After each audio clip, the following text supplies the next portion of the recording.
Welcome to the commentary booth where we watch and you guessed it, commentate on the week that was in movies and TV. I'm your host and play-by-play commentator Jamie Apps, and each week I'm joined by a rotating cast of colour commentators to help you find your next viewing treat. This week I'm joined by a special guest, Pario Magazine's Victorian correspondent and the survivor of Australia's biggest earthquake in about a century. Welcome to the show, Jason Hauth. Thank you for having me on. It's a pleasure to be here, and thank you for referencing the earthquake. We will rebuild, we will survive, and my Lego room is thankfully safe. I was going to say, how many Legos did you lose?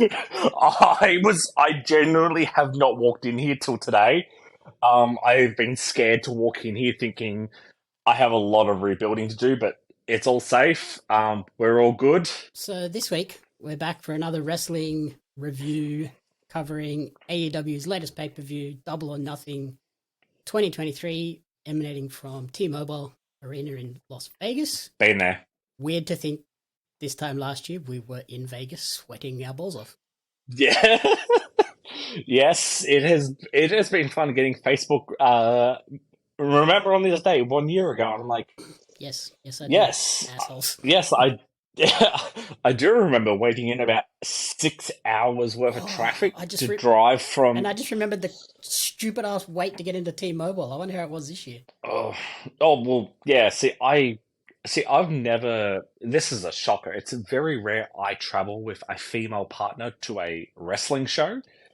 I forgot you can't bring bags into arenas, so we had to get out of line and then go put her bag in a locker, and all that sort of stuff there. So but even without the screw that up, was the line fun. was stupid. Oh, that was dumb. 3 doors open. Hopefully they fix that this year. In terms of this year's Double or Nothing pay-per-view, what did you think of this one? It was a different show. Definitely a very mixed event. Started a bit slow. Main events definitely picked up a lot. Yeah, those final 3 matches saved the show. Yeah, it was it's a bit different. It felt more like a WWE show than an AEW show. But overall, I was happy with the end result. I got my money's worth. I could drink a lot of Budweiser American beer. I'm happy. And you got to enjoy a lot of lovely text messages throughout it. So it was a good show. Like definitely parts of it were a little bit different than what I expected. But overall, not too bad. Yeah, I think without those final 3 matches, this would have been one of the worst shows. So yes, even with those, it's probably in the bottom 3 or 4 of pay-per-views. I honestly can't think of a show. All Out 2020 worse? Was pretty bad. The show that everyone says is the worst pay-per-view is All Out 2020, which opened with Big Swole and Britt Baker in a tooth and nail match, whatever the. Oh, that was the let's try cinematics matches, and then we had right, in the dentist surgery. And it was, legitimate doctors. It was trash. Yeah, it was a good tax write-off. Then we had Young Bucks versus Jurassic Express, which was another whatever match. It's a Young Bucks match. It was decent for what it is, but then you had the Casino Battle Royal with Lance Archer winning by eliminating Eddie Kingston. Oh, that was the one where Evan Bourne fucked up. Yeah. Yeah, that's I remember BTE because Michael Nakazawa oiled up the ropes is this kayfabe explanation for it. Yes. Then you had I do Matt Hardy defeating Sammy Guevara by countout in a Broken Rules match. The concussion. I think that was the crazy concussion match. Yeah, everyone turned on Sammy after that. Yes. Shida defeated Thunder Rosa for the women's world title, or defended the women's world title. Oh, okay. I was gonna say, yeah. Then you had Cardona, Scorpio Sky, and the Natural Nightmares of Dustin Rhodes and QT Marshall defeating the Dark Order. What the? Yeah, it's one of those. I don't even remember that match. Yeah, I don't want to make too much work for you editing out my swears, but what the fuck are you talking about? I don't remember that. It was Brody Lee, Colt Cabana, Evil Uno, and Stu Grayson with Anna Jay defeating that other fucking hodgepodge of team. Well, defeated by... What the fuck are you talking about? Okay, Cardona's like one pay-per-view match, basically. I remember it coming out during the COVID events and looking jacked. Yeah. So this is I don't... Like, I have a very... Like, I don't remember a lot of things, but wrestling, good memory. And then you no idea what you're talking about. And then I think this was the FTR debut show. FTR defeated Kenny and Adam Page. Yeah, I remember that. That was like the best tag team match till like 2 months later when the Bucks and FTR won, the best tag match ever. And then you had Orange Cassidy defeating Chris Jericho in a Mimosa Mayhem match. Yes, I definitely remember that one because I love my mimosas, as Emily would remind us of $1 mimosas from Bowl of the Weekend, night 3. And then the main event was Jon Moxley defeating MJF for that year. No, wasn't Stadium Stampede on that show?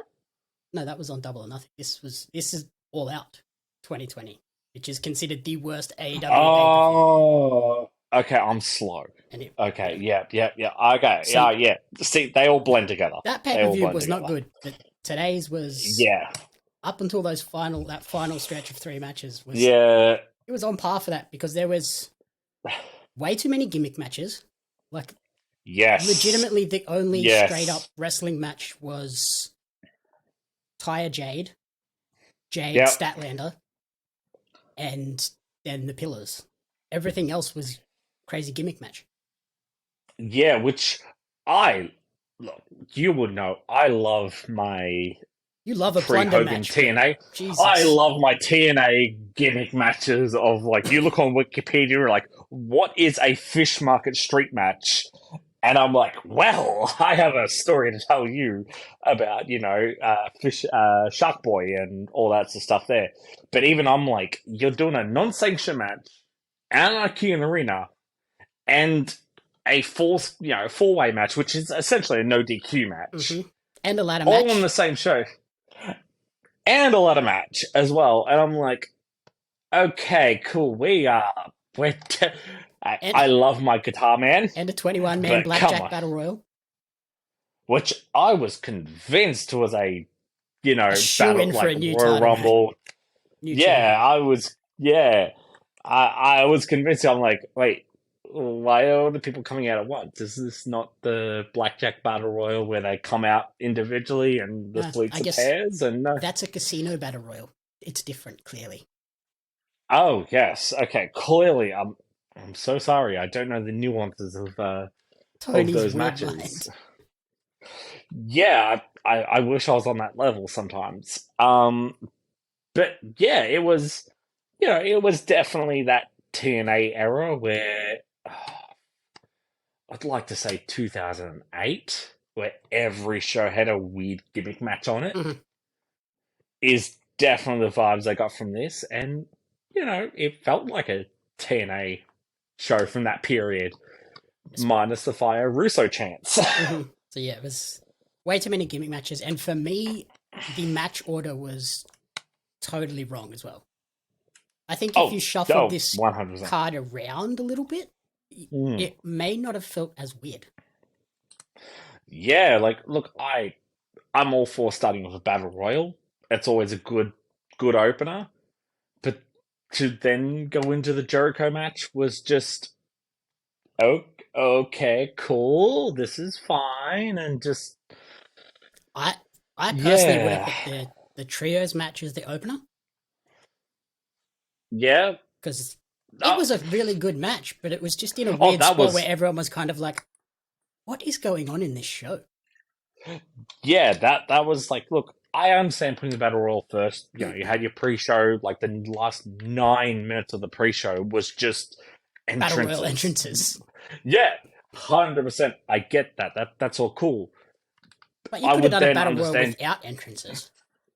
Yeah, but I understand. Like the pre-show is meant to get people to buy the pay-per-view, buy your last second buys and all this stuff there. But then, like, to then go into the Jericho match after people already bought it was like, okay, cool. All right, we're definitely starting out the different way of this show, and even then, like the battle royal just should have been a pre-show match. That's all it Mm-hmm. was. Realistically, at the end of the day, it was a pre-show match. Yeah, yeah. If that was on the pre-show, fine.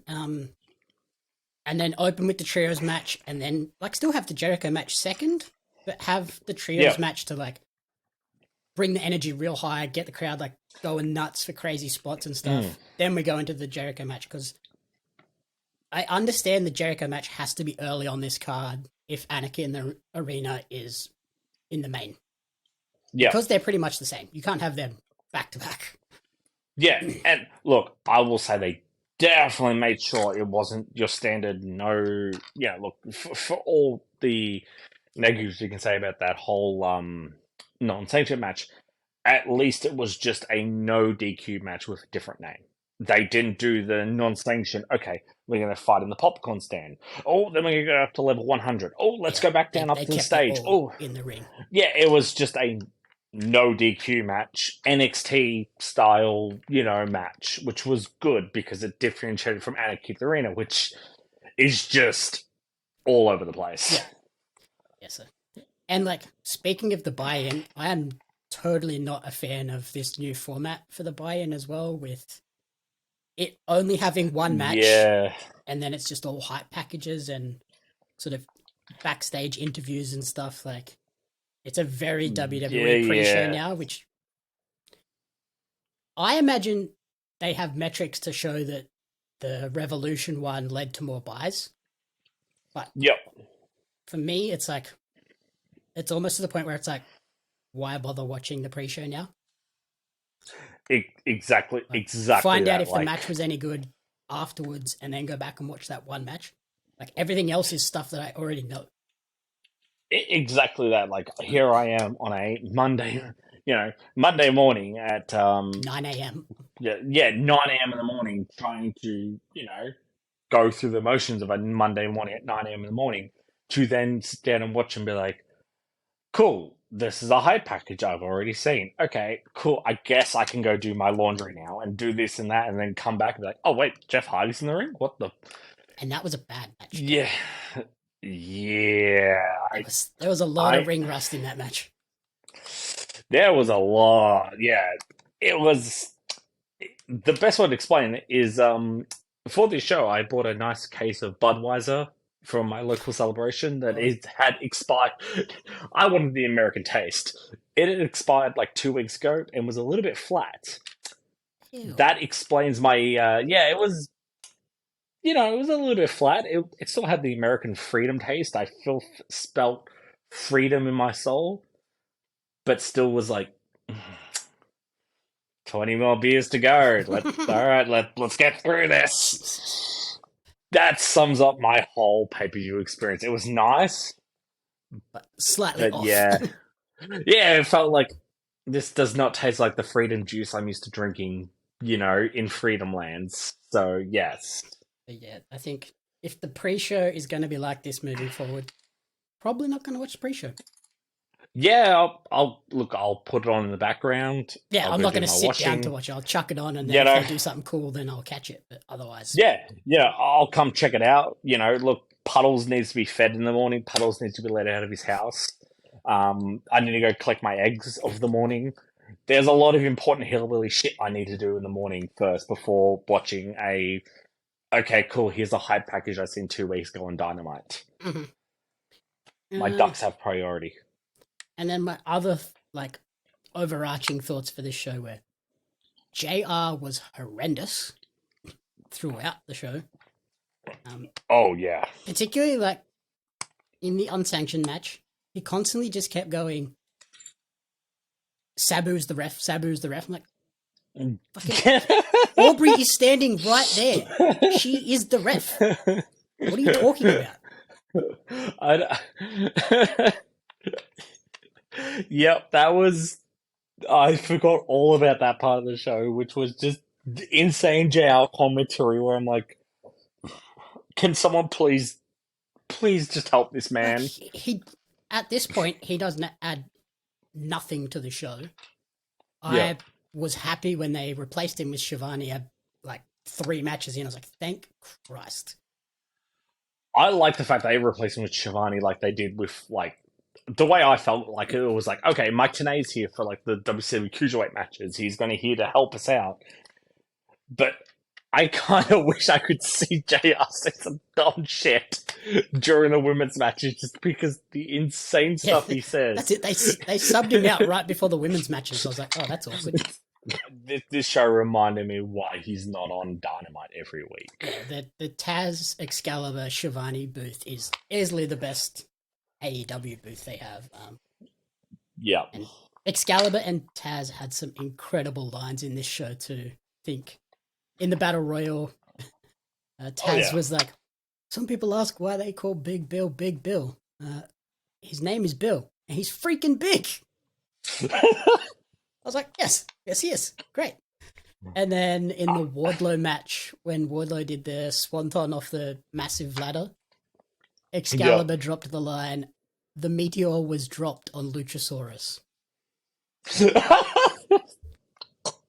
And I lost it. I was like, that's a great joke. That is a good line that I probably missed because I'm just, wow. That is perfect way to sum up them just killing off Luchasaurus with a massive swanton. Mm-hmm. That is insane. And in terms of production, they moved the commentary booth down to ringside in the traditional Raw location. Didn't really add anything to the show for me, and JR clearly was not a fan. Yeah, I was thinking, like, okay, someone's doing the, I call it the Shane McMahon elbow drop. Mm-hmm. That's what I was expecting too. And someone's doing an Anarchy match. Yeah, and then it's like, oh, the announcer survived.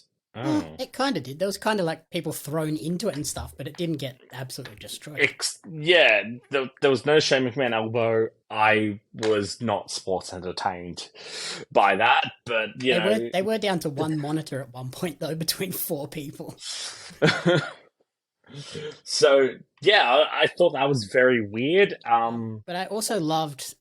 I think the reason that they moved the table was because they went with like a bigger setup for the stage for this show, and I love the versatility of their new stage and like LED screens and stuff, because it's just a bunch of individual LED boards essentially, and it can be configured in like multiple different ways to make each show clearly look like an AEW show and have a similar feel, but it's also a unique setup for each show.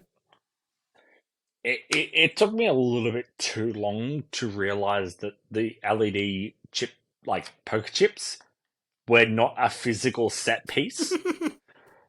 Now, I don't know if that was because I did not have enough coffee at 9 a.m. in the morning, or because I started drinking Budweiser at 9 a.m. in the morning. You know me better than I. Yeah. No. Did you not see Orange's entrance where the whole wall just turned wet? That's when I started to think, wait a second, maybe this is not where did those poker chips go? You know me well enough that that's genuinely how it went, going like, wait, what the fuck, where did those poker chips go? It was 9 a.m. on a Monday, okay? It was way too early to do any real thinking at that point in the day. But I love the set. It was a nice... Yeah, especially considering you were telling me they had like 1 day to build it. They put that together today. Like, nuts. Which still confuses me sometimes. I'm like, wait a second, today just started. Then I have to remember it's 9 in the morning, dickhead. Yeah, it's like 3 o'clock in the morning. Maybe 18 in the hours US to build that set. Exactly. So, no, the set was really nice. I really liked it. Especially like the not the big ramp, so they could do the nice dives out and about and all Hmm. sorts of stuff there. So, It, yeah, no, it was it's got it me was nice. excited to see how they change up the set and everything for Collision too. Like it's. I imagine it's not just going to be the Dynamite Dynamite set. set with different graphics. Like I imagine it'll have a different configuration of the same elements but in a different setup. I surely would like to think so, but like nothing shocks me anymore. I Um, hope they go back to like the old WCW thing with just like the metal trusses and rigging and stuff. Like get rid I of all hope the so LED. because Like just yeah, go fully traditional. Like especially given the logo. yeah, That's exactly what I was going to say. I would love to see them go back to a traditional old school set. Yeah, just trusses and And lights hanging off that's the trusses. exactly that. Like you can make where the WCW logos used to be on the sides with some LED boards and put your logos there and all that stuff there. They definitely need to make it. If what the rumors are with a hard, you know, brand split, it Mm, definitely helps to make it different.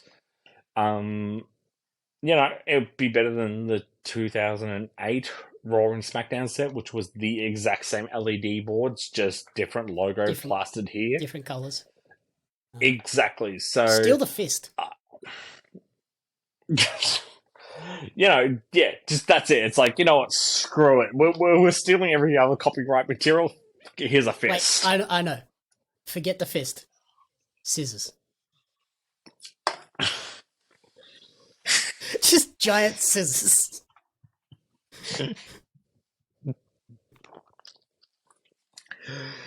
You had to wait for me to drink something to say that. Like, You know that'd be a great set. that would be great. I would appreciate if you don't say that when I have a mouthful of alcohol and I'm I'm looking in front of a massive Lego sea that I would kill you if I had alcohol spilled on it. Um, Thank you for that. I'm on fire today. This is great. Moving into the actual card for the show, the 21-man Blackjack Battle Royal. Like we mentioned, new format this year, back to a Hmm. traditional Battle Royal, although not everyone had to be in the ring by the time the match started, so that was a bit I weird. like that. I kind of like it. It's better than the clusterfuck of here's 30 people in the ring all at No one once can do trying to anything. yeah, exactly. It's like, oh, I'm going to throw this person. Jay Watt's not getting eliminated first. So it made sense to be like, okay, let's put 10 people in, 10 people on the outside, and just move around a lot better. And look, I love that style a lot better than just, you know, 21 people all in the ring at once trying to not bump into the person next to them. Yeah, I'm a big fan of their old school, like the previous Casino Battle Royal, where it was like Oh, look, I love a groups of staggered 5. That was entry. sick. Yeah. Look, I enjoy that better, but if you're going to do a battle royal of everyone all in at once, it's better than everyone in the ring at once and everyone trying to Yeah, who's going out first? Like, at least you give some a reason for there to be space. believability. Yeah, yeah, believability. Like, 30-man battle royal, at least 20 of those people are not winning, guaranteed, that are filler. Having them still on the outside is like, ooh, such and such is on the outside. Ooh, maybe that's why. And, Yeah, I love like a bit of a different taste. when it is 21 men and like I guess because they didn't really have a shock entrant this year, which was weird. Yeah, very weird because we're messaging going, I'm Miro's showing up. I'm thinking that's maybe why they went with this format because it's like the Casino Battle Royal lends itself perfectly for that. Here's the Joker shock entrance, whereas this one was kind of just like, let's chuck them all out there. And Yeah. it was advertised as 21 men. Where the hell was Kyle Fletcher? He was advertised for this match. See, this is why I think there's a conspiracy against Aussies. This is why I'm An convinced. Aussie won a title on this show. But there's a rule. You put more than 3 Aussies in a room together, things go very weird, okay? 2 Aussies are champions on this show. But not 3. Okay, if you put more than 3 Aussies in a room together. I suppose I thought he was winning it, but You know, trust me, you can ask a lot of my us Lesh what happens when you put three Aussies in a room together. Things go very weird. A lot of shoes get alcohol poured in them. You start drinking out of them. Get kicked out of Disney World. A lot of weird shit happens when you put three Aussies together in a room.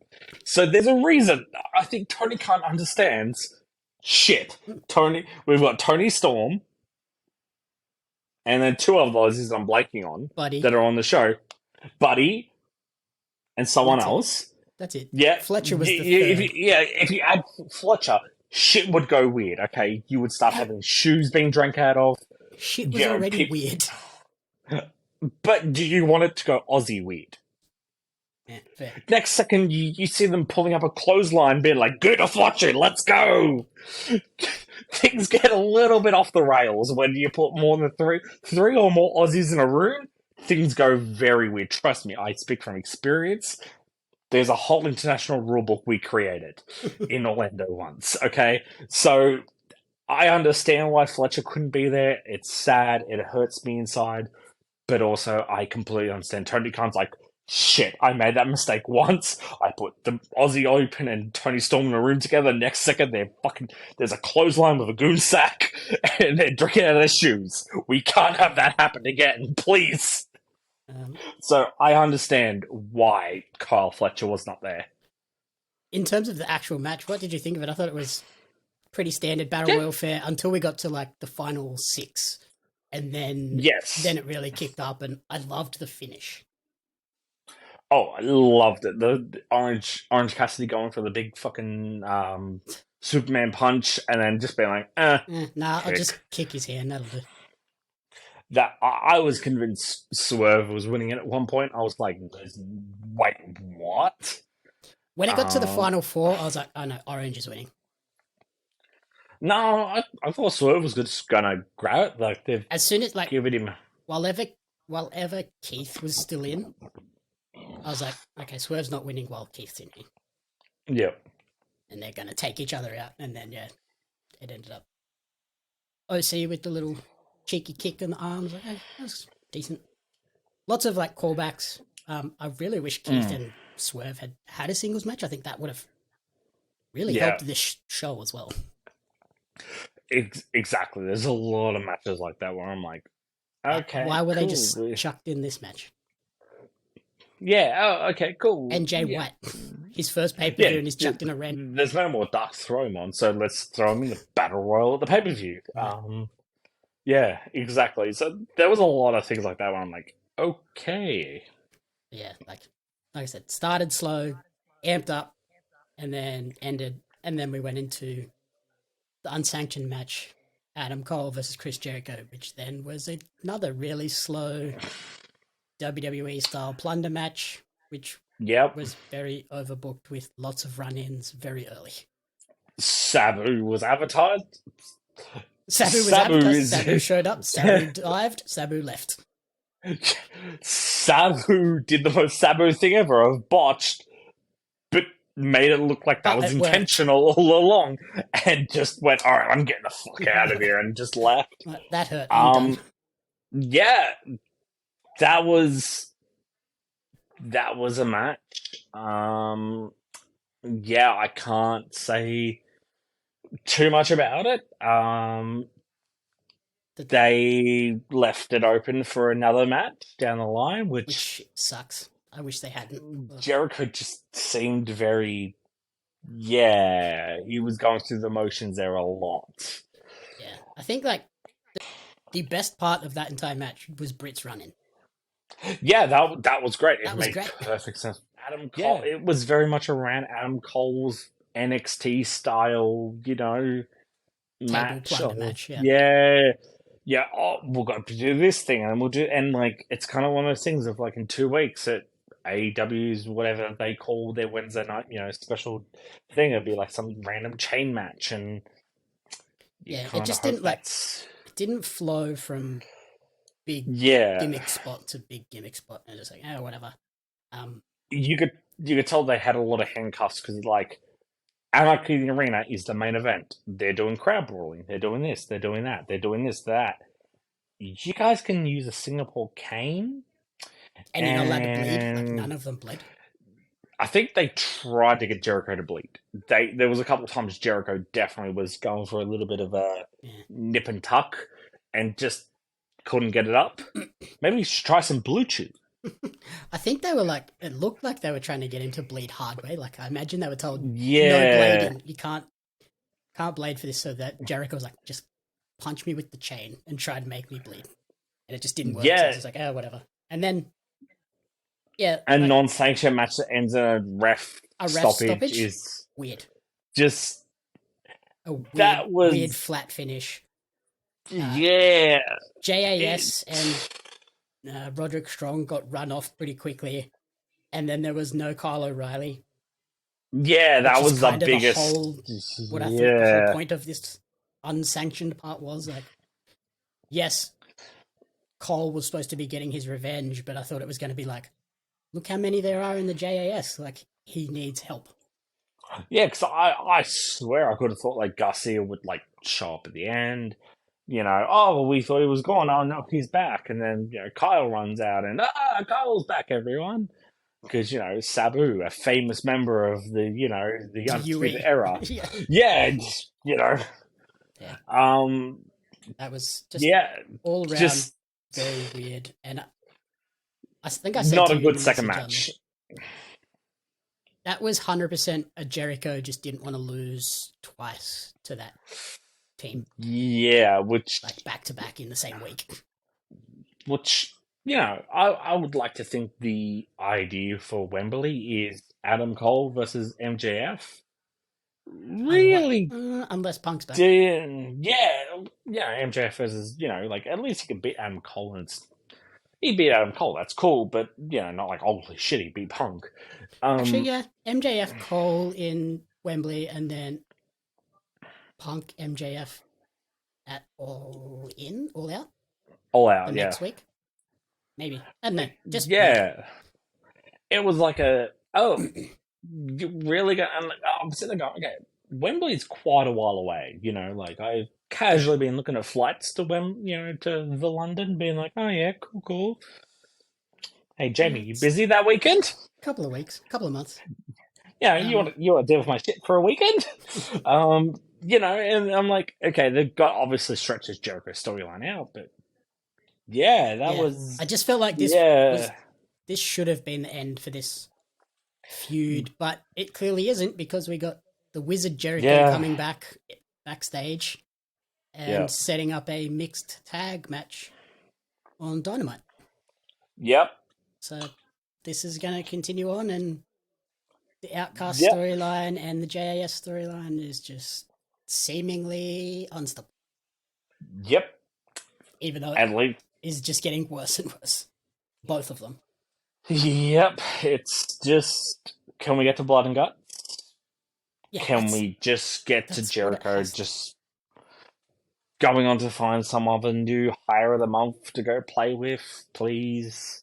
It has to get to Jericho and Cole in some sort of like cage match, so there's no chain match, no shitty interference. So it's like a clean winner, and then the Outcast match has to go to a Blood and Guts, surely.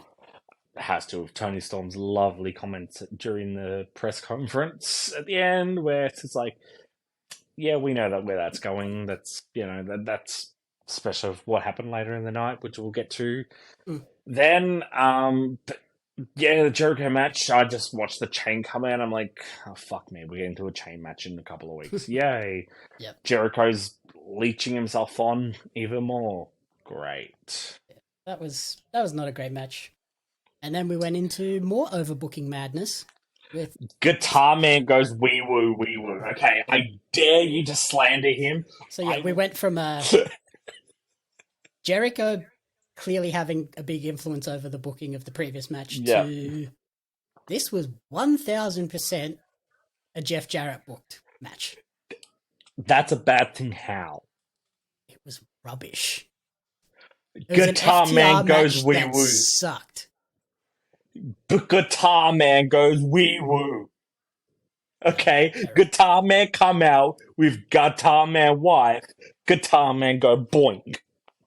No, he didn't. Guitar Man wife went boink to the ref. That's good. Guitar Man wife go boonk. She destroyed Aubrey and then ate shit herself. Like, guitar. I'm on my ass too. How did that happen? I looked in to send you a message going, Guitar Man wife go boonk. And I look up and I'm like, why Guitar Man wife on floor? Why is she on the floor? What happened to her? Nope, she just fell over. I'm going to say Guitar Man do good job. Guitar Man do good, Southern wrestling style. Guitar Man good. I think it's bad when, the highlight is Aubrey Edwards copying a guitar to the face from Karen Jarrett. Like, what? Where was the good wrestling? There was a lot of good wrestling. You just refused to acknowledge Guitar Man good. Nah. There was also a very cool ref shirt for Mark Briscoe with the camo stripes. I could only see stripes of his chest. That was good. Mark Briscoe did look like a beast as a referee. It was a solid second match. I would not have been offended if those matches was just around. I was just happy to see Guitar Man. There's just so much shit happening in this match. It's like, what is going on?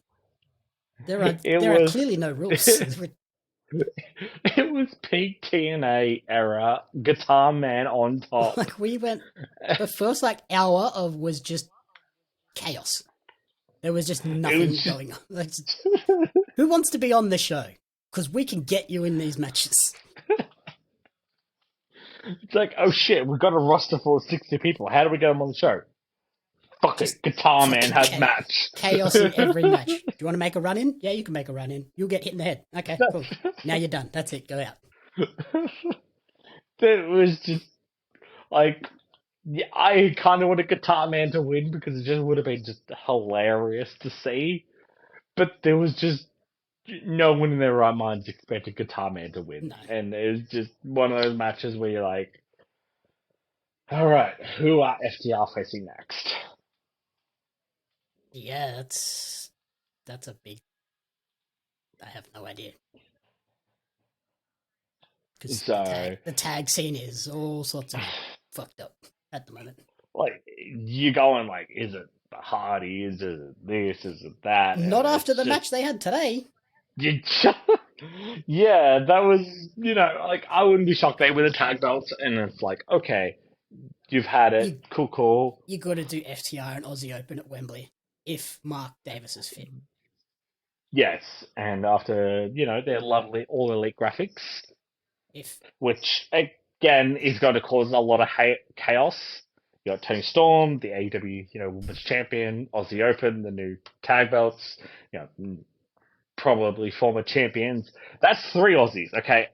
AEW backstage is fucked as it is. You don't need more drama. That's right, they got 2 shows.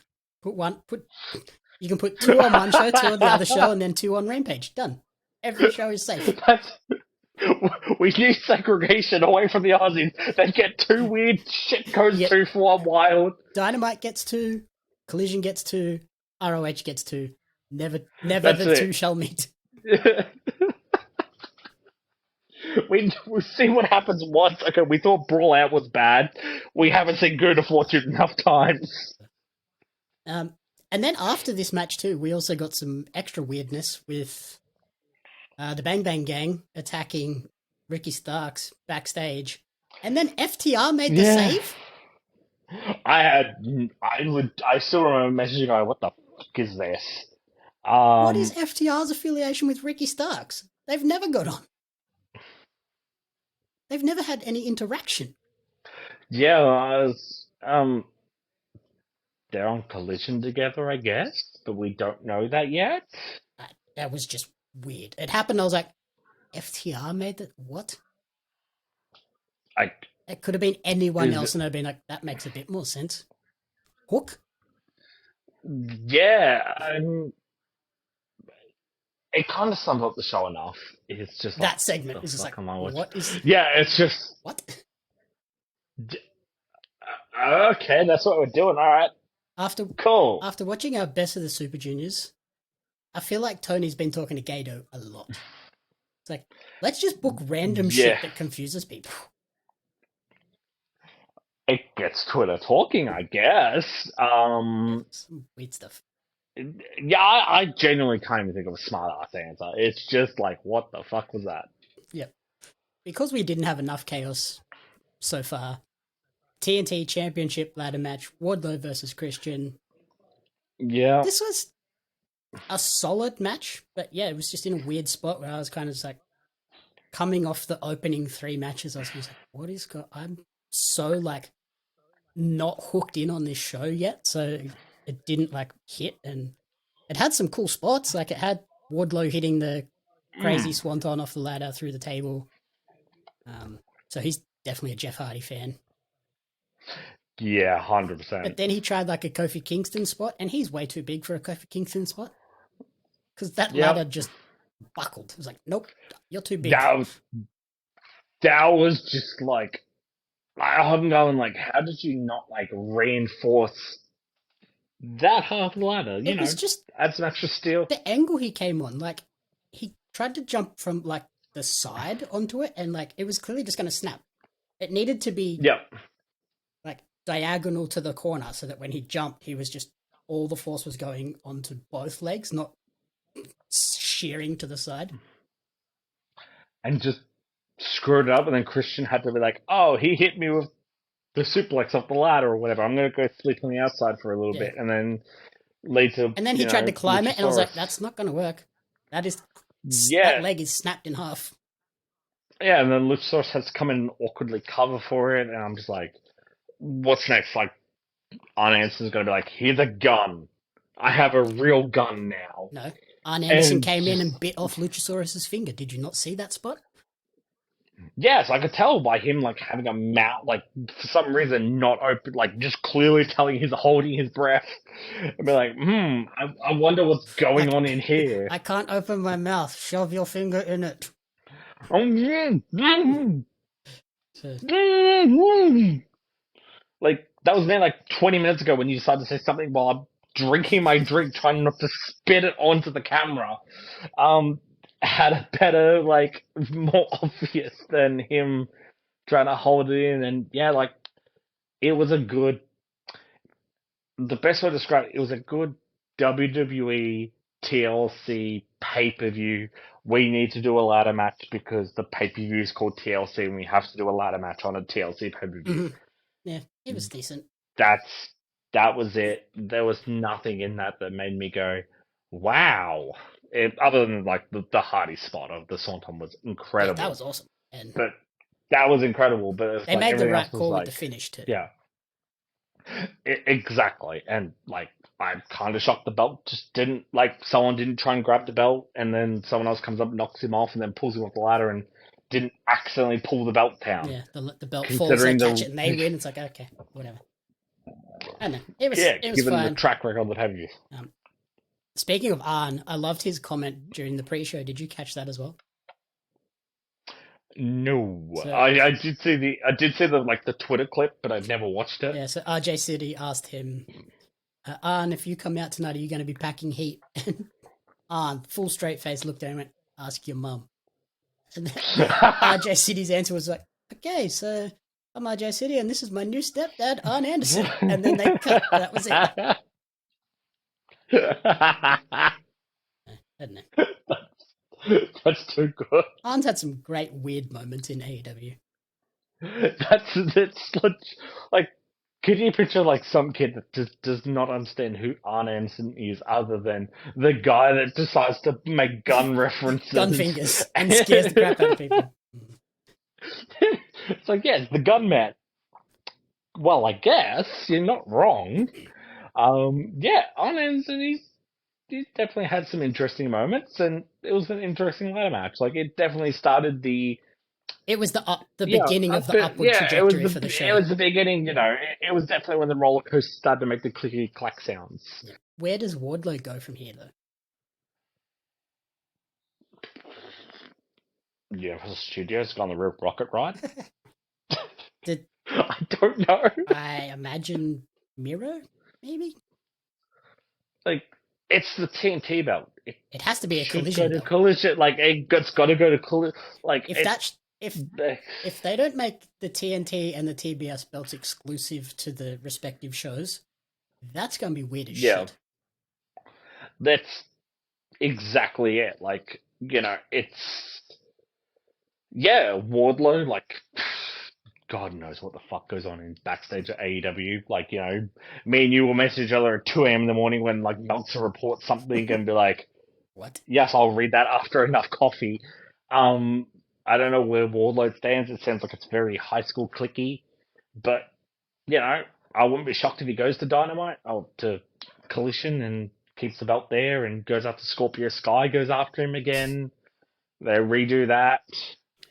I don't know. Um, I just feel yeah, like we're gonna do a draft because we're assuming that they're gonna have to split these rosters. yeah. Um, those are the only two belts where I'm like, okay, those belts have to be exclusive to a specific show. That's exactly, like, it's already a little bit stupid. The TNT title is more on Dynamite, Then it and the is, TBS belt, which is on TBS, Dynamite, which is on TBS, is on Rampage, which is on TNT. Like, that's already dumb as it is. But with, spoilers, Statlander as champion should bring the belt back, and then the backflips and the forwards, and just, I'm gonna make weird hand movements for this video segment of yeah. So dolphin I don't diving. know. I just Yes, those are the only two belts. I'm like, okay, when we do our draft, those are the only two yeah, belts where I'm like, you don't get a choice. Collision, that's it. you get Wardlow. Dynamite, you get Stat. So if you're saying Guitar Man wins the TNT title, I get to keep him, right, as my number one pick. If he wins it Spoilers. between now and next Sunday, yes. Okay, perfect, sweet. Guitar Man's winning the belt on on On Thursday morning. Rampage. He'll win on Rampage with nobody watching. Okay, Guitar Man needs to win. He's my number one pick. Uh, so then we move on to the Women's Championship, and Yes. like we were talking about the show finally getting back on the rails and starting to head in the right direction. Well, we spun out and crashed into a wall. What happened 2 weeks ago is private between me and you, okay? But yes, that kind of explains what happened there. Like, it was smart, protected everyone a lot better than what a lot of other companies do with their whole, oh, such and such is injured. And a lot better than what happened last time a women's world champion was Yeah, injured for a significant period of exactly. time. Like, I would like to think, because, like, look, I sometimes I struggle keeping up with Rampage, so I don't know what I've missed. Their whole emphasis on, oh, Jamie wants to go into Wembley with the title was new to me. Mm. Like, I'm kind of like, I haven't heard this It before. was never like a huge thing, but it was kind of just like, yeah, she's British, so it makes sense that she would want Yeah, to that's main event that show. yeah, that was kind of like shit talk you make, not like proper. Oh, this is canon in the universe. Yeah, it was kind of okay. That at the start, I'm like, she's losing the belt and she's gonna win it back at Wembley, which makes perfect sense in the world. Like, you know what I mean? Like, she's like, And it's you classic could not. AEW like hometown title win. Mm. And you look at Jamie Hayter and you're like, yes, you are that British. We get it. You're British. You don't even need to speak. And we look at you and we'd be like, you are England. Mm-hmm. Um, you know, it makes sense for her to win the belt back at the big, and I'm sure she'll be healed up by then. Like, I don't know Yeah, what I the don't think it's severity of her injury. like a severe injury. I think it's just like Mm. a nagging shoulder injury that's just like never going to Yeah, get better if she keeps wrestling. So they kind of just like, they just take needs her a out. really good deep tissue massage sort of thing. Like, really one of those kind of things that, yeah, that she still had a very physical match on that shoulder. Like, Mm. they really, So yeah, even though it's there was obviously the not awkward, like to the point where actually wrestling is going to make it worse. It's just going to yeah, stop it healing. it's just, hey, do you want to retire at 60 or 50? yeah, you got to pick, right here.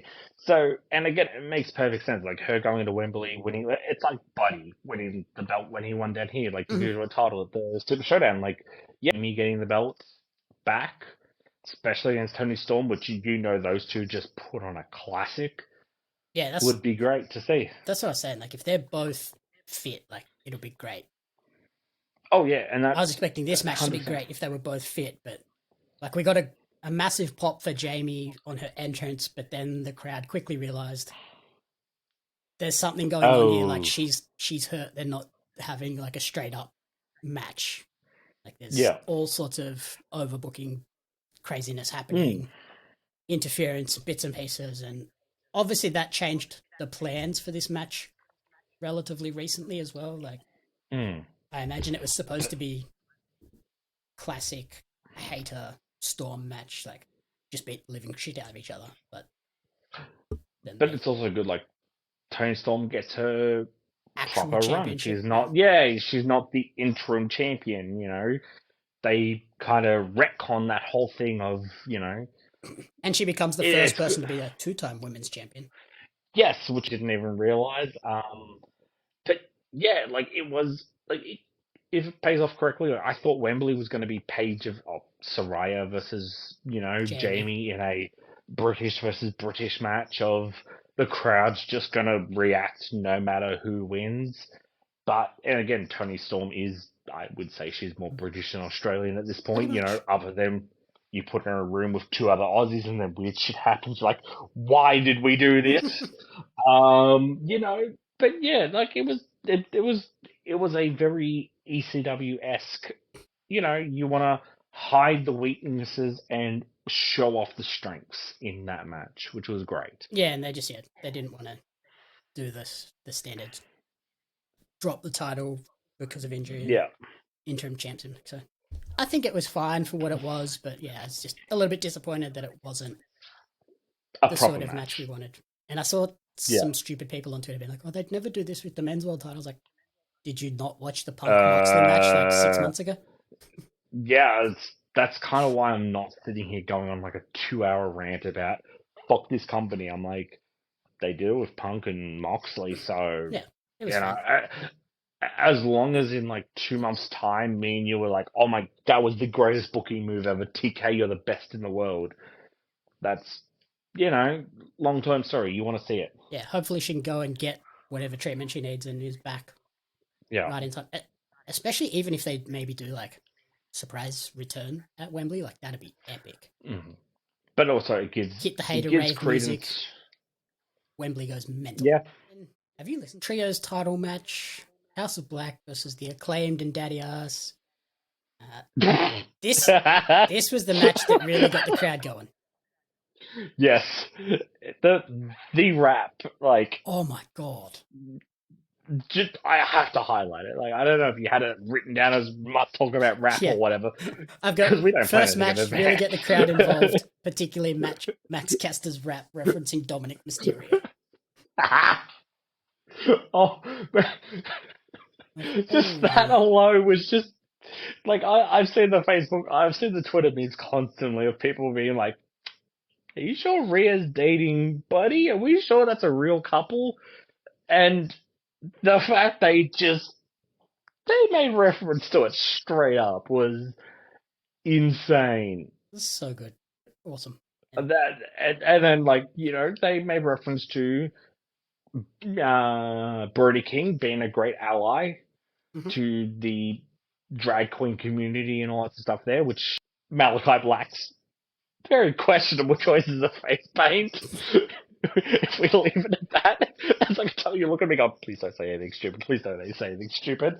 And yeah, the fact that Buddy gets cucked by Dominic is incredible. Yeah, so that was awesome. And then the match kicked off, and it was just crazy action, hard hitting. Like I Incredible. never want to be chopped by Brody King. Tyler did. What an idiot. Have you met him before? That's fair. He is your brother. Yeah, yeah. I was gonna say, yeah, he did, and like try to no sell it, but the whole drive home was like, um, and then yeah, like It was weird though, like pretty much the majority of the match was just Bowens getting absolutely destroyed and then makes the hot tag to Daddy Ass, who goes on like a tear. He was beating everyone up and then just turns around into a black mass and it's over. I was like, oh, that was... Love that he just hit the finisher on everyone and hit the famous different ways, and then bang over, and that's good. That's kind of what you want from a trios match, like it doesn't have to go into this very scripted, oh, we got to do this, ooh, that, everyone's down. Everyone's hitting their finishes, kickouts, like... Yeah, it's just bang, over, shit, whoops, And it makes that black mask kick look like insanely powerful. Like, he turned around, took one hit, and was done. Yeah. Like, he really didn't get hit with any other moves except for that. It's like, okay, cool. Yeah, Daddy Ass looked incredible in that match. The Acclaim still came out of it really good. Like, the fact Daddy Ass ate the pin still made, the Acclaim still leaves them good. Looking good. Yeah. My one weird thing with these House of Black matches, the dealer's choice rule has kind of sucked. Yeah, it's kind of like what can you make the rule be? Like, someone like I saw someone on Twitter being like, if the Acclaimed really wanted to win, wouldn't they have just made the dealer's choice a rap battle? Exactly that. Like, it was made sense with the whole match on Dynamite, with the whole lucha rules of you roll out a ring, one in, one out, sort of thing there. And the best friend said no spooky witches. Like, that fits in with them just being dumb idiots. Yeah, but then the Acclaim come out and just shut on it straight away by being like, oh, we don't give a shit about that sort of stuff. And what can we add to it? Like, you've already preset, it's a 20 count, is it, on the outside, I think? DQs are enforced. Like, you can't change the rules. Yeah, you can't change. It's kind of like in WWE 2K where you can create a custom rules match, but at the end of the day, you're still making a match that needs to end in pinfall or submission. Like, you can't create a custom match that is too different. Yeah, so I'll be interested to see how they address that in the future, because, the 3 House of Black matches we've had have been no spooky witches, lucha rules, and no rule. Like, okay. Yeah, exactly. Oh, we don't care about it. Like, yeah, it leaves them open to adding dumb shit sometimes of like, oh, you can only tag your partner in by singing at them or whatever, but that then kills the whole House of Black being spooky witches and, what Buddy is. The freaking, the Yellow Jackets mascot. Yeah, I'm just trying to think, like, what other trios are around at the moment where it would they could make a rule that would make sense? Like, the only thing I think of is, like, if they just turn around and be like, okay, Buddy, you want to dress like you're from the Yellow Jackets? No nom-nomming your partners. No cannibalism allowed. I don't know if you watched Yellow Jackets or not to get that reference. I did. Have you watched the most recent episode? Yes, I have. Somebody's going to have to just come in and be like, it's an elimination match or something, whereas the 4th rule, like, actually adds something. That's kind of what I'm, like, I love that they're making a difference, and the nice, swirly lights in the background or some stuff there is, there's been some lovely photos from a lovely photographer by a guy named Scott Lesh, I think his name is. Never heard of the guy, Some dude. Yes, I love they make it different. And the whole any 3 teams can team together is a nice change of things. Mm-hmm. But I'm looking forward to the no cannibalism rule. Yeah, I don't know who the next challengers is going to be. Well, Yellow Jackets season final spoilers. Maybe it might be the women. Right. I'm just saying, Shauna and that, they can take them on, okay? They're like, you know what? I butchered a man. I could take your bitches on. Yeah. So then we move into, speaking of the women, the TBS Championship match. Jade Cargill versus Taya Valkyrie. We both got special entrances on this one.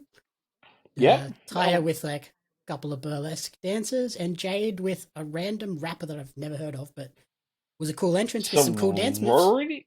I believe those sorority sisters. They hyped up a lot. Yeah, it was a That it it was was a cool nice to different see. entrance. And Jade can dance Nice to. apparently. Wow. Yeah, that was incredible. It was nice to the Greek culture. The like Greek with the Yeah. little the TV show. Reference great show from the early 2000s. Nice to see that represented on TV. I'm expert on that TV show, not an idea about the actual real life shit. Yeah, it was cool entrances. Definitely made a big match feel, Mm, especially for a belt that really needs it. yeah. Um, It started out and so yeah, hot, that belt, and it's just kind of this whole 60-0 run just went a little too yeah, long. Especially when yeah. some of those matches were just like against random jobbers. I was like, who cares? To be fair, it was Goldberg's running. I mean, any sort of streak in a nutshell is just random jobbers with, sprinkling a little bit of that. It was good match. It served its purposes. The more important part was after the match, which is Yeah, we got unfortunate the to say. There.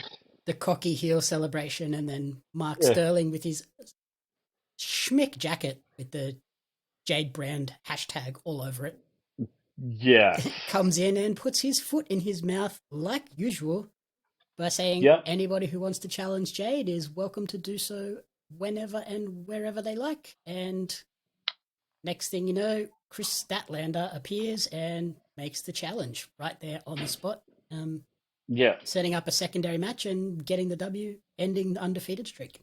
yeah. No, that was like, I did see a lot of like, comments saying, Statlander needs to be the one to end it, and she came back and she looks fit and she's Oh ready to my go. god, she's jacked as well. Like, she looked incredible in that match, and wow, that was exactly what you need to really jumpstart the crowd.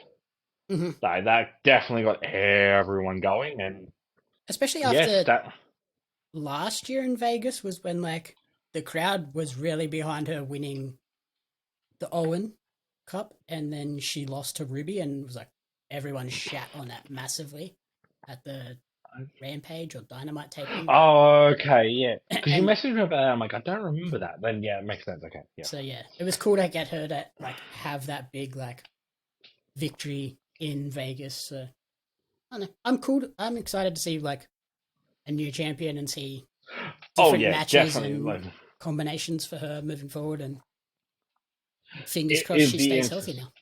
I assume she will. Exactly Like, that. I imagine her Yeah, knees are like pretty much bulletproof at this point.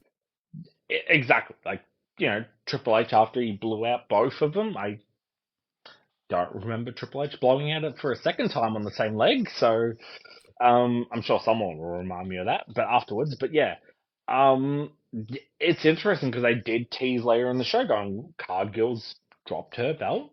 Is she going after the world title, like the women's world title next? Where is she going next? Um, and yeah, it was Statlander was the right person. Like if Ty Valkyrie had won, it would have felt cheapened because everyone was like, no, no, no, we know who should be the TBS champion, and we're just waiting for her to come back. Mm-hmm. So it is going to be good to see what happens next. And then, like I said, Chris Statlander back on TV more often is, I'm not complaining. Yeah, so that'll be cool. And yeah, so that was like the moment that really got the crowd going and amped up, and Oh yeah, we rolled into the world title match: MJF, Sammy Guevara, Darby Allin, Jungle Boy. Interesting note: only one of those people didn't get a special entrance for the match. yeah, and that definitely played into the finish where I'm like, is he gonna, be like, well, I don't need anything flashy. I'm just gonna cheat to win, and like, was smart, like really, really smart in that aspect there. Yeah, I feel like it's Um, just like it's kind of leading to me thinking like at some point it's going to be like, well, everybody said I'm going to be world champion, but I've tried to do it my way and tried to do the right thing the whole time, and I just keep like, I don't get the special entrances, I don't get this and this and this, and it's not working. I haven't become the champion, so screw it, I'm going full Christian mode, evil, destroying people. Which, considering during the Four Pillars match, like right now I'm jumping a little bit ahead here, they all hit their mentors' finishes Mm-hmm. during the middle of the match and like all that sort of stuff there. You know, Jungle Boy just coming out as, hey, I'm happy to be here versus, hey, I'm Elvis. Yeah, the Hey, flying I got her Elvises are pregnant. back. And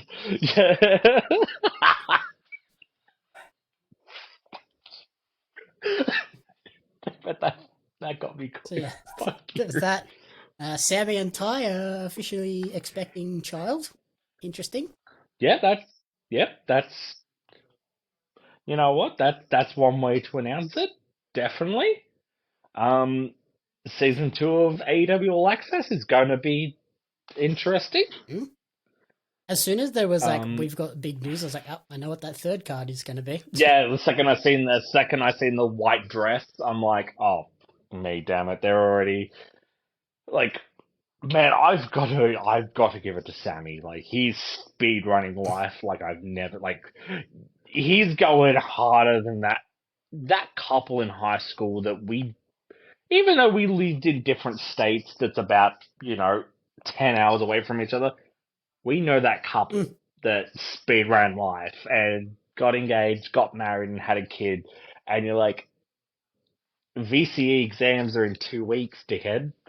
Um, yeah, Sammy's definitely, um, which it was good that it played into the match. That was mm-hmm. very smart. Yeah. Like, you know what I mean? Like that Yeah, was they didn't just do that that was entrance and like great. never reference that he's expecting, like going to be Yeah, a dad. just yeah, just because we're gonna put it up on YouTube, but well, why not do an entrance? Yeah, that was great. Um, again, And it explains cannot why believe Sammy. Tay hasn't been ringside for weeks. Like Yes, all of her interactions recently have just been backstage segments. yeah, and then it kind of explains why they're kind of going, ooh, Anna Jay is like, ooh, spooky witch Mm, magic is, making me go evil. And I'm like, hey, where's Ty and all this and stuff there? Like, it makes a lot of sense. Good on them. Like, great news, they're happy. That's all great. But yeah, Sammy Speed running life is incredible. and yeah, I loved Darby's entrance. It was just ridiculous for the sake of being That ridiculous. was just that was incredible. Hey, can you help me get rid of this body? Is just the most like. That's not the first time it's Yeah, happened. Again, Vegas. I would not. I will. That's still like that's a good show, but it's like, That's definitely happened in that's Vegas. that's Vegas. That's a Vegas. It's like, yeah. Vegas Um, wedding murder scene with Elvis. Okay, makes sense. And then like MJF just got the crazy extra entrance with the coming yeah. down from heaven on a throne. I was like, classic MJF Wow. in full I Hulk wonder Hogan what. gear. Yeah. That was I interesting wonder choice. what. I wonder what other three-letter wrestler has this big extravagant throne, sort of. And Damn, he's done an like, entrance where he's like lowered down on a pole like that too. like I'm kind of like, is he just looking forward to like, yeah, in the bidding war of 2024 to be like, hey, buddy, sorry, didn't mean any of that. Please don't job me out of the main event. Yeah. Yeah, Don't not that finish was, my story. but. Hey, we're gonna wait 3 years for that to finish. Okay, the Codyverse is very extravagant. Jesus. But like in terms of the overall match, they killed this. They Great. were Oh, easily the match of the night for me. they definitely like as maybe as dumb as it sounds, it could have been a main event. It, Like if that was the main event, like with knowing what happens at the end of the main event, like the fact they just went out there and went, no, no, no, we should be the main event. Like you hear it a lot of people going, oh, I should be the main event, and then goes out and does a match where you're like, no. I don't remember what happened. Mm. They went out, they performed, like, for all the criticism this story had of this should have been for the TNT title, which, I kind of agree with a little bit. You know, they definitely showed, and Sammy finally got a crowd behind him, which I got to give him credit for that. You know, whether that be the Vegas crowd being Vegas or not, he got a crowd behind him. They went out there and they delivered. Like, there's absolutely incredible match as you'd expect. Like, first match of the night that actually delivered as it should have. I think the reason this one got the crowd behind him is because it delivered what an AEW audience expects. Like, it was Yeah, just all out mental crazy action, lots of like chain wrestling, like counter after counter into this, into that, high flying stuff. We even got a human centipede of submission holds, yeah. which was Like Canadian destroyers off every possible yeah, like, you know what I mean? Like when you're sitting there, okay, what's the dumbest Canadian destroyer we could think of?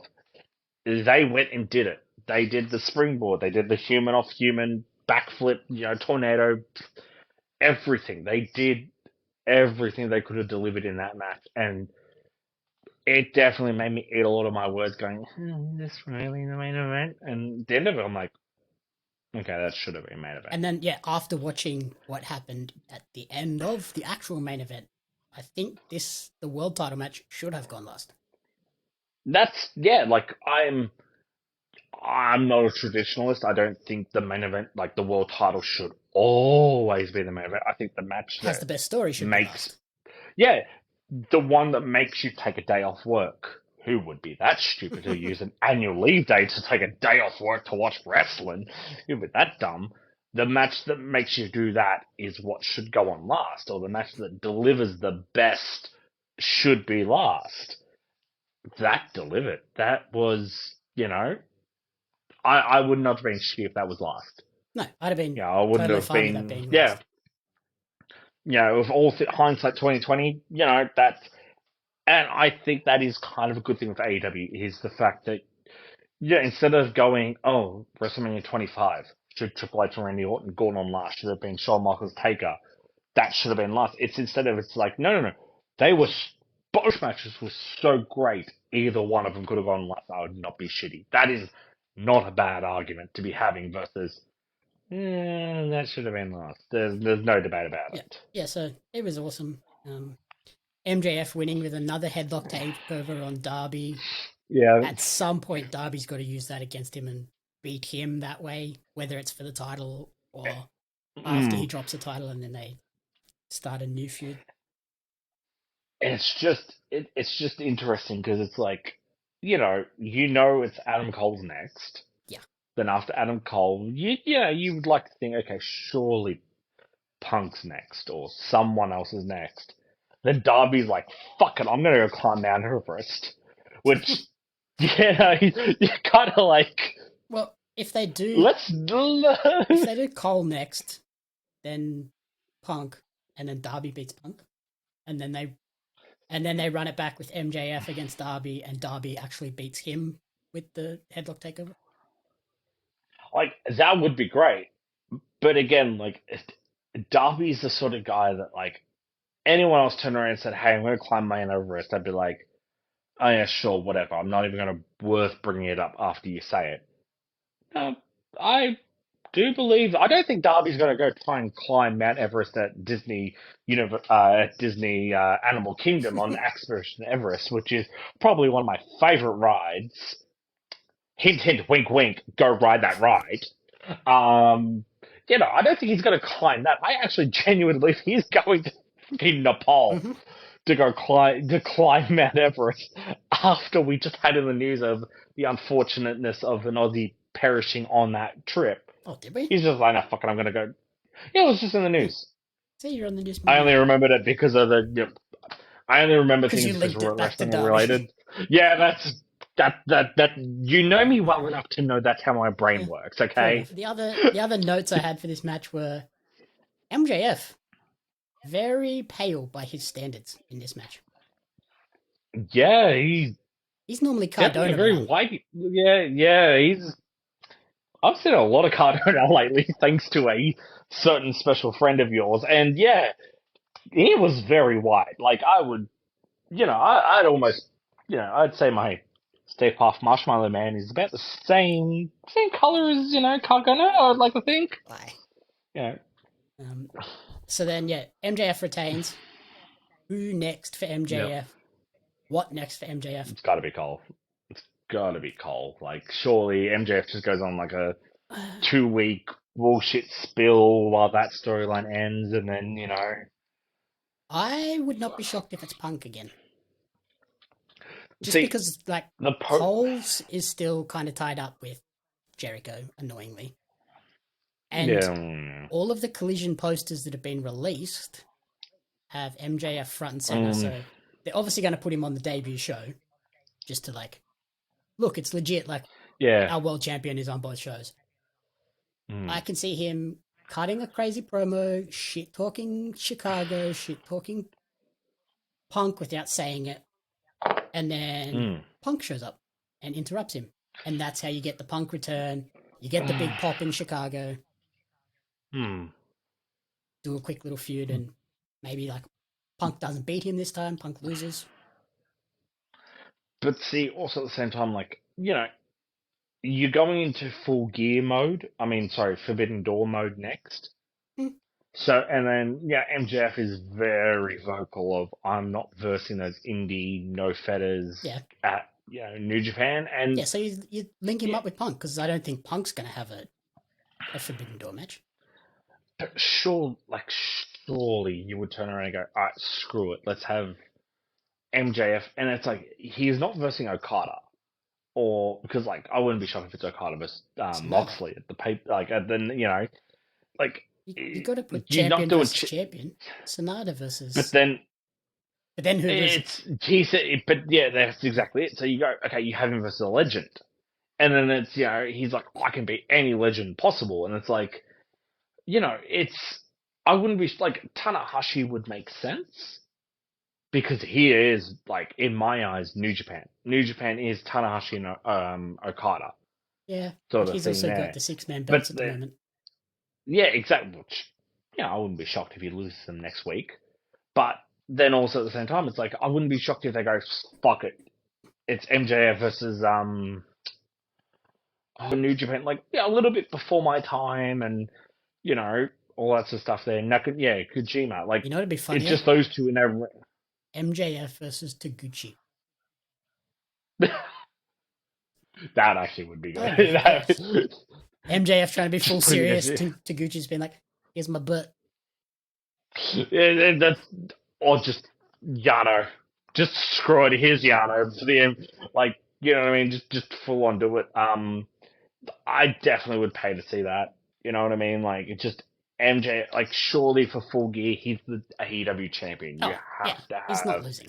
And in the freaking, the promo, he's like, I'll beat any New Japan legend. So you're gonna find someone to dust him off and be like, okay, we know you are not beating Yano, but he's a legend. So here he is to just shut him up for 2 weeks, 2 months, sort of thing. There. I know. I could just see MJF not even being on that show. And again, I could probably say that as well. 100% happening. So that's definitely, and that is one of the problems I've had with this show is my mind's more focused on, okay, who's showing up next week? Who's showing up this Wednesday night, Thursday morning for us? Yeah. Is it Tanahashi showing up? Is it Ibushi? Is it Ishii? Is it Okada? Yeah, normally like an AEW pay-per-view feels like the end of stories, whereas this one didn't. It kind of just felt like some of these are continuing, or most of these are continuing. Yeah. It just felt like I just paid $30 to watch Dynamite and took a day off work. Looking at the card, the only one that like the story is done is the tag match. I guess that's over. That feud's over. Like they lost. I would say the world title 4-way is technically over. Yeah. Whether or not they go like Darby versus I think someone else. I think. Punk. I think it's very The TNT feud is over. Like, Christian lost. There's no debating that. Yeah. The women's championship, that whole mess is continuing. Yeah. Like it's just going to be switched now, where Tony's champion and it's maybe Britt. Yeah, defending her honor and shit like that. Yeah. But again, you're going into the trios match. That's done. Yeah. TBS, that's done. a lot of the other stuff kind of just like the Jericho Cole, that's still going. Anarchy in the Arena, the That's Elite still versus going. the Yeah. BCC, that's still going. Like, but again, but also you're like, okay, we're going into Forbidden Door aspect. So Kenny's gonna break off and start feuding with, I would assume it's gonna be Omega. I mean, sorry, Osprey. So you're gonna have Kenny versus Osprey. So Mm-hmm. Kenny's not gonna be around to play around with the BCC so much. And then you're gonna have the, random sort of, like, you're gonna have Moxley versus Okada. So it's kind of gonna put a pause on all the storylines for like a month, and then after Forbidden Door's over, oh, okay, now we want to kill each other again. Now we got to rush into Wembley because that's like a Yeah, month later. exactly. Yeah, exactly. And then I'd imagine And then the Ash a Barty show month, would be coming up. and then a month or two after that, you've got rush into Full Gear. Like, no, Yeah, you've got and All then Out. no, all that's the week after. Yeah, and then So you've got a bit of a yeah, gap to and build to the next one. but then also you've got, like, I would imagine, Grand Slams in the middle, Yeah, and Grand then you're Slam's gonna do your usually blood and what, September-ish, October-ish. yeah, and then you got to do your blood and gut show, which, like, will finish up on the women's stuff, and I really hope they, like, and again, maybe, like, talk about it a little bit later, but just speak on it now. I really hope they don't do we're going to do the men's blood and guts at the main event and the women to start, like WWE do with their, like, the the women's ladder matches now and that, but you can't copy this spot because they're going on the roof and you guys aren't allowed on the roof, and then the women are doing this. I hate that. I prefer one gimmick match per show, so that way you Yeah, guys can do whatever the F you want. honestly, I think But again, for me, if they're you gonna do can't, like like, yeah. two Blood and Guts matches, do one on Dynamite and one on Collision. Mm. But yeah, Make the shows and equal. that's exactly that, and that's, and Like have it's Blood and yeah, Guts week. it's exactly that, and that's, because you can't just casually set up your ring and be like, oh, we're going to do blood and guts. Oh, we're going to move all the, we're going to fit a second ring in here somehow. But yeah, it's like that. That is my one criticism about this time of year, and I had all this criticism last year about it. Yeah, Was when they like, bought Forbidden Door in, cool, it's like, yeah, we've got 3 yeah, I pay-per-views don't, in 2 months. yeah, I don't. Cool, Punk's champion. Cool. Who's Punk versing at Forbidden Door? Punk versus Omega? I mean, Punk versus Okada? Punk versus Tanahashi? Is it going to be Punk versus Ibushi? Is it going to be Punk versus champion? And it's like, Punk just won the title 20 minutes ago. Why are you more focused on this dream matches? And, especially when, like, the last pay-per-view, I was flying to freaking England. That feels like, that was 2 months Yeah. ago. Versus, like, you know what I mean? Like, if we'd done this, then I might have been a little bit intoxicated on, if we'd spoken after that show in the morning. There was no, like, where are we going next? We got 2 months to go for the next pay-per-view. We can suss it out versus, like, Yeah. this, we After got Double or that. Nothing It's, every year, it's kind of like, oh shit, now where? Because we've got to get shit yeah, rolling. oh shit, okay. Okay, cool, sweet. Who gives a shit about the Elite versus that? Because we've got to do Moxley versus Okada. Because, yeah, what? Forbidden So, Door's what, 3 they don't want to weeks? kill each other.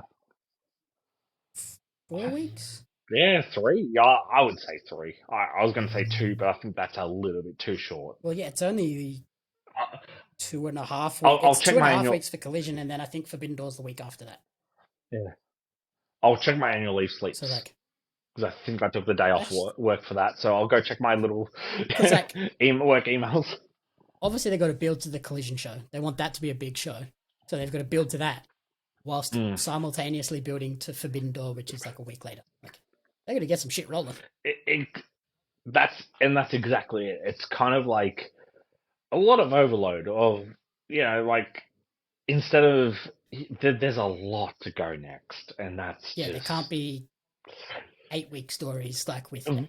Elite BCC. Like, we've just got to get something on the ball.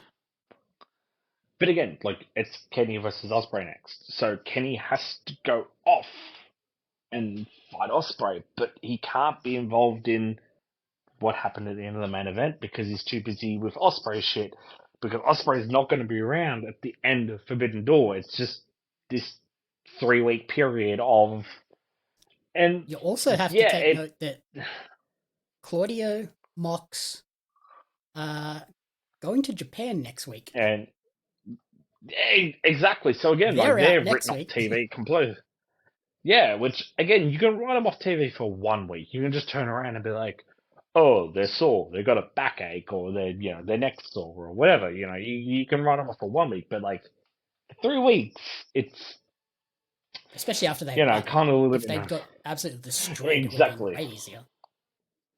Which is why, yeah, like I was convinced they were going to get their ass handed to them and all that stuff there. So, but yeah, it is interesting where I don't know who MJF is gonna like. I know in my big tangent that we time jumped 20 minutes into the future. I'm sorry about that. You should know me well enough by now.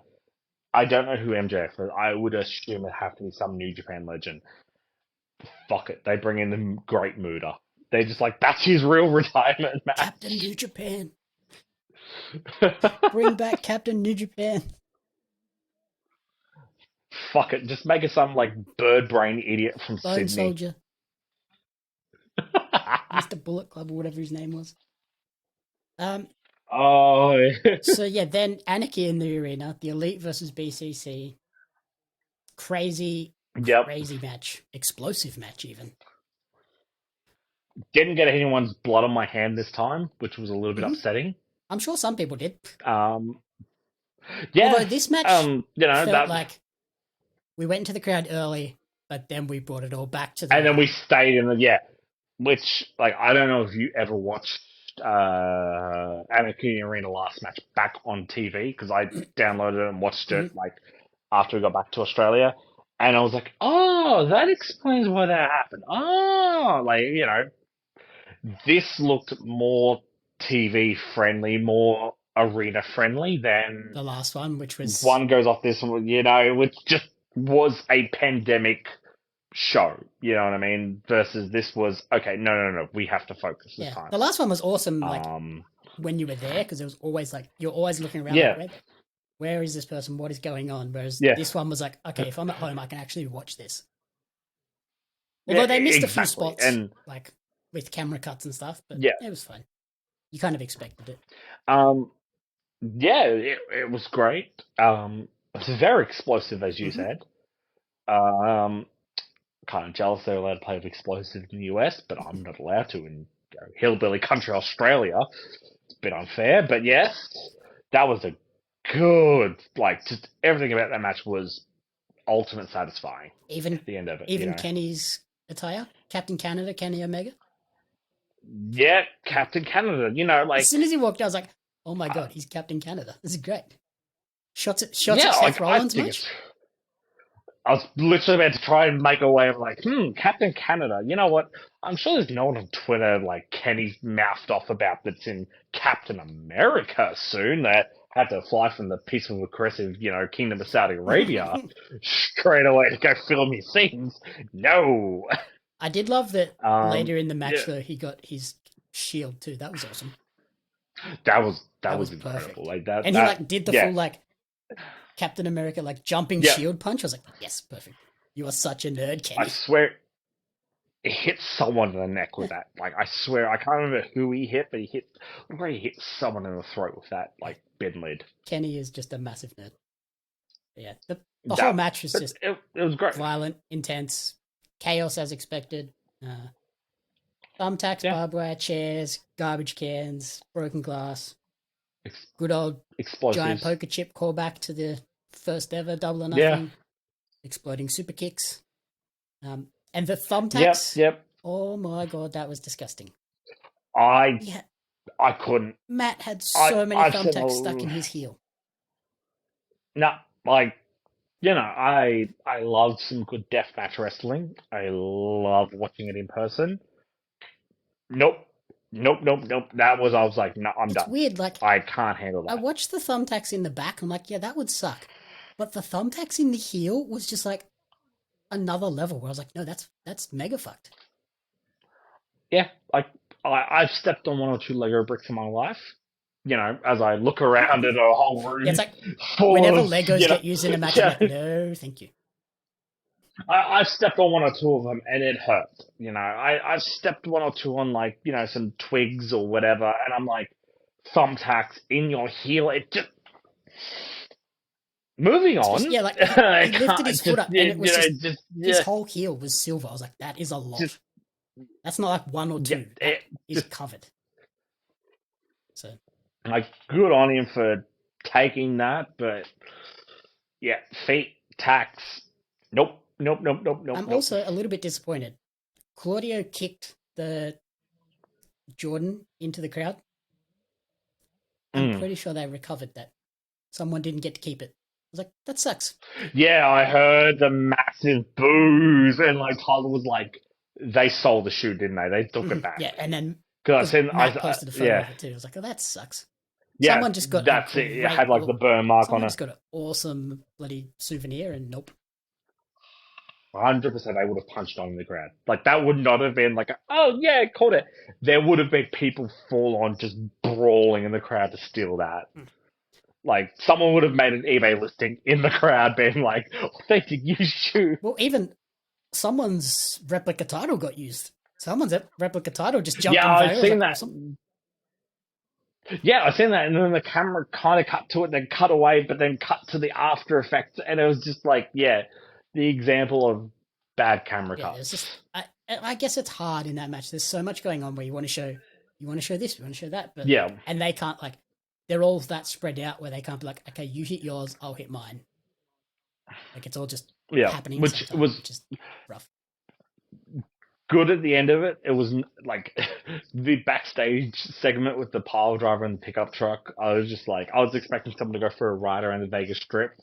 I heard someone say, Even though it's I under wish him. Punk was driving it and just drove off and never referenced Nick missing forever. Yeah. Like, but then again, like they'd probably get onto the main street, but like shit, they're resurfacing the road for the F1 in a couple of weeks. Mhm. Shit, they're not getting far. But like, surely like Moxley bought a new truck and was like, if it's used on TV, it's a tax write-off. It's like it's the same as like all my beer for tonight. See, one cause can, taxation office. This can was used as a prop. The whole 6-pack was used as a prop. Thank you, ATO. So yeah, that the match was like that much chaos. It even got Tony Schiavone to say shit on commentary, and I was like, whoa.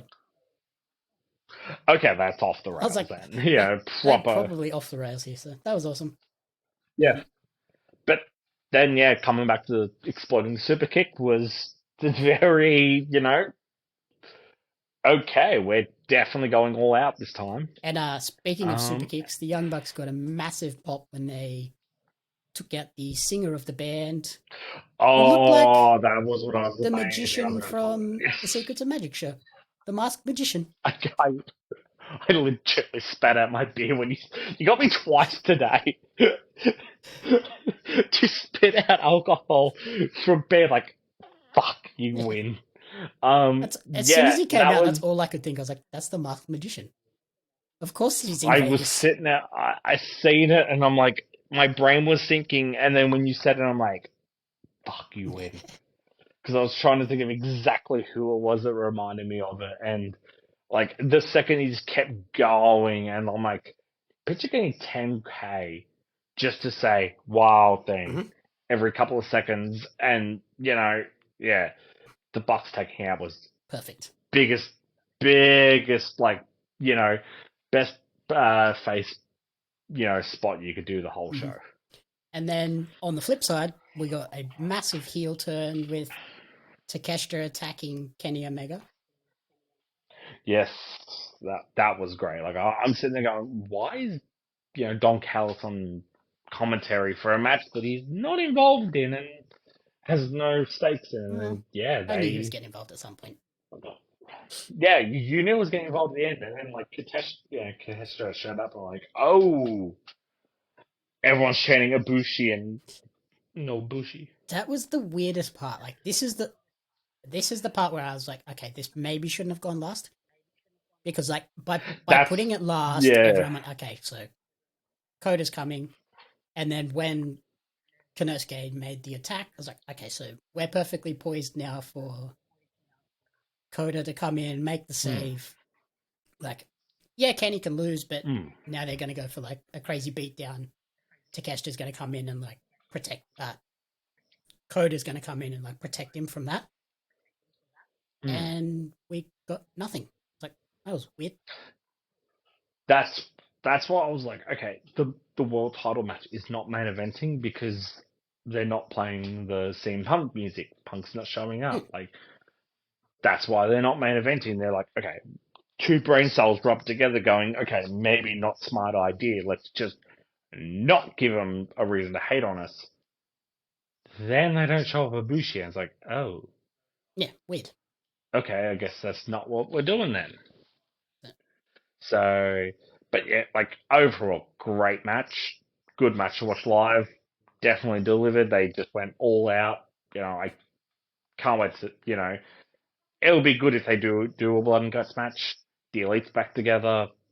There's nothing to really, yeah. The show picked up at the end. Yeah, and now like a blood and guts match is typically 5-on-5. BCC with Konosuke have their 5th, so they have 5 now. Yep. And post-show, after the broadcast, Kenny teased 2 other friends from outside AEW potentially coming to help even the playing field. Surely one of those is Kota. Yeah, but who is the other? The third Young Buck, clearly. Kazuchika Okada. Oh, okay, cool. I was so confused with that third Young Buck. What the fuck are you talking about? Okada stole Matt's or Nick's outfit and dressed as one of the Young Bucks. Plus, Kenny and Okada had a partnership on January 5th. Yes. They're clearly not enemies anymore, so maybe. It's just a matter of when do they show up. Yes, and that's exactly like Kota Ibushi. I wouldn't be shocked doesn't show up in the next couple of weeks because of the New Japan drama. Like it's kind of like let's just wait for the week after all that settles down. Yeah, maybe. But like again, they kind of like Okada just come in as the third Young Buck would just be like, okay, cool, you guys are playing with rocks. He is a tactical nuke. Especially if they have him come out in like the same outfit as them, I will lose it. That would be great. Like, oh, we found the third Young Buck. He's back. Like, what is going on? Especially because like he's that long in New Japan, he's just wearing plain black again. Like he's back to evil Okada. Yeah. And it's like here he is in like full Young Buck gear. It's like he fits. Yeah. I'm cool. That would way be to absolutely perfect. There's just a cool match to end on, just a flat finish with no shock surprise. Yeah, which kind of sums up the pay-per-view. Like legitimately, like the last thing you just said sums up the whole pay-per-view for me. It was like it was solid. It was just missing the seasoning. Exactly. It's a show I'm like, cool, if I watched that at work, I wouldn't have been like, oh, fuck, I could have stayed home for this shit. Instead, it was like, okay, cool. I'm glad I didn't board that flight to Vegas on Thursday morning. I'm very glad I stayed home for that. But it was a very rare miss. Is the best way of saying it. Very, very rare. Yeah. Especially considering the weekend of wrestling that we had, given to us. So, in terms of a match of the night, which match did you land on for that one? It's really between the final two. Like the 4-way match was incredible. It really showed off future stars. Like 100%. Like maybe Sammy's the only one I wouldn't be like. They're all former champions. I'm like, that's great. Like Sammy's the weak link, but he can improve. But that Anarchy in the Arena was great. I love a good crowd brawl, good clusterfuck sort of. If it's not nailed down, it's a weapon match. So I'd kind of go with the main event then, just because I do love a good clusterfuck match. Fair enough. In that regard, I went the world title. I loved that match. That was just like that sequence where they all hit the tribute like finisher moves for their mentors. I was like, Perfect. Yeah. Perfect. That's exactly the sort of shit you expect to see in an AEW match. Like crazy action, action. Cool little subtle story beat. That's exactly. That's why I was like, when you're like, which one? And I was just thinking about like the whole like 3-4 hours since the show ended. I'm like, shit, I don't know which one I liked more Mm. because it's good garbage clusterfuck or proper AEW. Like this is the AEW match. You show someone of like, why is AEW different to WWE? This match Yep. and all the nuances and shit like that. So yeah, it was, you know, but again, for an AEW show, that's not great that you only have two matches that instantly come Yeah, to mind of usually I'm like, which was the match of the night. Yeah, I think like, it's almost I think like when we this did match was the great. ROH pay-per-view recently, I think I had like 5 on my list of like, if you like this sort of match, watch this Yeah, one. If you wanted emotion, watch this one. I was like, oh shit, Jesus. yeah. This literally came down to I love garbage, crowd brawling, blood, guts, violence, explosions. Love fire and explosions Are you a versus pyromaniac or not? Okay, then you like the main event. Okay, no, you like the world title. exactly that was it. I was going to say I'm not commenting on that. Okay, I don't need any more evidence against me.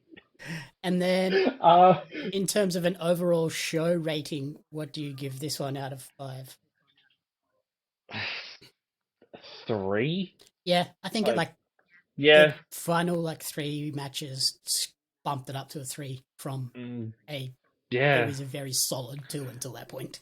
It was a very much a 3-match show, Yep. and one of those matches was a run in, bang, bang, bang, finish, match over. By the time you crack open your next Budweiser. Yep.